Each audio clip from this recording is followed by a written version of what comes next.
I am required by law to talk about Deflategate for at least a little while today.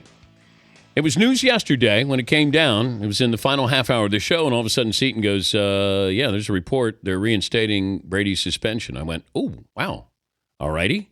I'm not sure. Well, I guess I can understand how Brady would react, but George Atallah works for the NFL Players Association, their assistant executive director. How did this go over yesterday, George, when you got the news, and did you expect this news? Good morning, Dan. Thanks for having me on again. We were surprised. You never want to be on that end of a decision, but I think when you read through the dissent, you realize that we made a lot of strong points. It's unfortunate that we're still talking about this issue. Like you said, I'm also obligated by my job to come on and talk about this issue because it just seems like it won't end.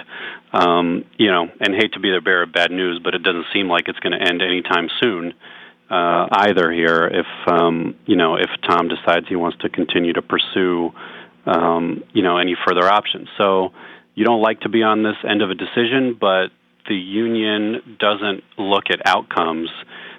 We look at process, and if we believe that a player's rights have been violated, it's our obligation to fight, and we've done that over the course of many, many, many years now, regardless of, what a judge may say.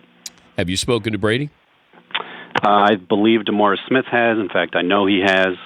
Again, at this point, we're still trying to figure out what the next step is. Do you feel that Brady wants to take this all the way, as far as he can, no matter what? I don't really know. I mean, we certainly had that feeling months ago when we were heading into, Roger's decision, his second arbitration decision to uphold his first decision. And we took it to court and we won on the first round, and here we are again set up with kind of a similar dilemma. So, I think the process now, we want to try to figure out and weigh all the options. I think we'll do that here in the next couple of days. We have 14 days from the time of the decision to take any action or pursue any further appeals if we want. And I think we'll probably take up most of that time. Is mediation a possibility, or to meet the commissioner halfway and take a little bit of guilt if you're Brady? Is that an option? Well, I think the only chance that we have at this point for a mediation or for a settlement, I think we would need a level-headed and influential team owner to step in and broker some kind of deal.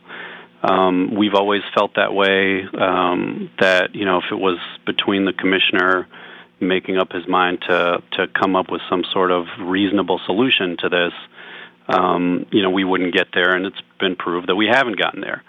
Unfortunately, that one owner who comes to mind at this point, and he had such sway in 2011, also happened to be on the receiving end of these penalties. So unless somebody else from that ownership group, from that management council, steps up and shows some necessary leadership here, again, I don't really see how that's going to happen.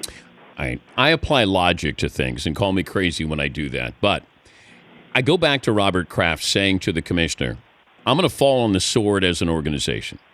We're going to give you a couple of draft picks. We're going to take $1 million fine. I hope that's good enough for everybody. We're willing to do that. I'll take that punishment, and we move on. How would Robert Kraft, as good a businessman as he is, then come back and say, I'm shocked that, hey, I'm willing to do all these things, and the penalty wasn't erased or they didn't move on with this? How is that possible, George? I wish I knew. I wish I knew some of the backroom dealings that take place between, Roger and the owners.